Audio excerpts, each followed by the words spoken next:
उत्पत्ति अध्याय 45। उत्पत्ति अध्याय 45। तब यूसुफ उन सब के सामने जो उसके आसपास खड़े थे अपने को और रोक न सका और पुकार के कहा, मेरे आसपास के सब लोगों को बाहर कर दो। भाइयों के सामने अपने को प्रकट करते के समय यूसुफ के संग और कोई न रहा। तब वह चिल्ला चिल्ला कर रोने लगा और मिस्रियों ने सुना और फिरौन के घर के लोगों को भी इसका समाचार मिला। तब यूसुफ अपने भाइयों से कहने लगा, मैं यूसुफ हूँ, क्या मेरा पिता अब तक जीवित है? उसका उत्तर उसके भाई न दे सके, क्योंकि वे उसके सामने घबरा गए थे। फिर यूसुफ ने अपने भाइयों से कहा, मेरे निकट आओ। यह सुनकर वे निकट गए। फिर उसने कहा, मैं तुम्हारा भाई यूसुफ हूँ, जिसको तुमने मिस्र आनेहारों के हाथ बेच डाला था। अब तुम लोग मत पछताओ और तुमने जो मुझे यहाँ बेच डाला उससे उदास मत हो, क्योंकि परमेश्वर ने तुम्हारे प्राणों को बचाने के लिए मुझे आगे भेज दिया है। क्योंकि अब 2 वर्ष से इस देश में अकाल है और अब 5 वर्ष और भी ऐसे ही होंगे कि उसमें न तो हल चलेगा और न अन्न काटा जाएगा। सो परमेश्वर ने मुझे तुम्हारे आगे इसीलिए भेजा कि तुम पृथ्वी पर जीवित रहो और तुम्हारे प्राणों के बचने से तुम्हारा वंश बढ़े। इस रीति अब तुम मुझको यहाँ पर भेजने वाले तुम नहीं, परमेश्वर ही ठहरा।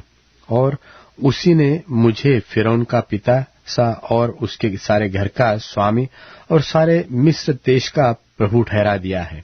सो शीघ्र मेरे पिता के पास जाकर कहो, तेरा पुत्र यूसुफ इस प्रकार कहता है कि परमेश्वर ने मुझे सारे मिस्र का स्वामी ठहराया है, इसलिए तू मेरे पास बिना विलंब किए चला आ, और तेरा निवास गोशेन देश में होगा, और तू बेटे पोतों भेड़ बकरियों गाय बैलों और अपने सब कुछ समेत मेरे निकट रहेगा।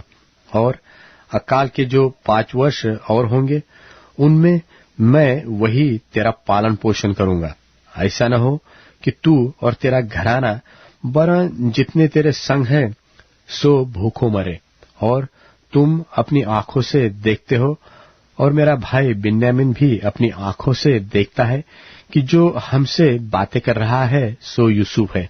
और तुम मेरे सब विभव का जो मिस्र में है और जो कुछ तुमने देखा है उस सब का मेरे पिता से वर्णन करना और तुरंत मेरे पिता को यहाँ ले आना। और वह अपने भाई बिन्यामीन के गले से लिपट कर रोया और बिन्यामीन भी उसके गले से लिपट कर रोया।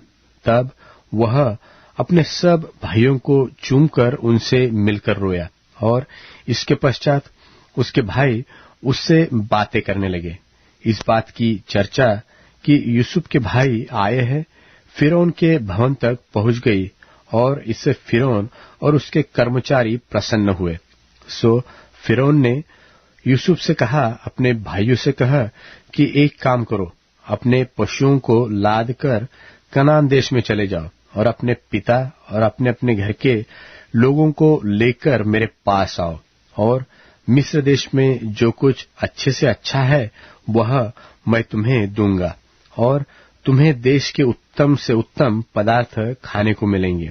और तुझे आज्ञा मिली है, तुम एक काम करो कि मिस्र देश से अपने बाल बच्चों और स्त्रियों के लिए गाड़ियां ले जाओ और अपने पिता को ले आओ और अपनी सामग्री का मोह न करना, क्योंकि सारे मिस्र देश में जो कुछ अच्छे से अच्छा है सो तुम्हारा है। और इस्राएल के पुत्रों ने वैसा ही किया और यूसुफ ने फिरौन की मान के उन्हें गाड़ियां दी और मार्ग के लिए सीधा भी दिया। उनमें से एक एक जन को तो उसने एक एक जोड़ा वस्त्र भी दिया और बिन्यामीन को 300 रुपए के टुकड़े और 5 जोड़े वस्त्र दिए। और अपने पिता के पास उसने जो भेजा वह यह है, अर्थात मिस्र की अच्छी वस्तुओं में से लदे हुए 10 गधे और अन्न और रोटी और उसके पिता के मार्ग के लिए भोजन वस्तु से लदी हुई 10 गधियां। और उसने अपने भाइयों को विदा किया और वे चल दिए। और उसने उनसे कहा, मार्ग में कहीं झगड़ा न करना। फिर मिस्र से चलकर वे कनान देश में अपने पिता याकूब के पास पहुंचे और उससे यह वर्णन किया कि यूसुफ अब तक जीवित है और सारे मिस्र देश पर प्रभुता वही करता है। पर उसने उनकी प्रतीति न की और वह अपने आपे में न रहा। तब उन्होंने अपने पिता याकूब से यूसुफ की सारी बातें जो उसने उनसे कही थी कह दी। जब उसने उन गाड़ियों को देखा जो यूसुफ ने उसके लिए आने के लिए भेजी थी, तब उसका चित्त स्थिर हो गया और इस्राएल ने कहा, बस मेरा पुत्र यूसुफ अब तक जीवित है, मैं अपनी मृत्यु से पहले जाकर उसको देखूंगा।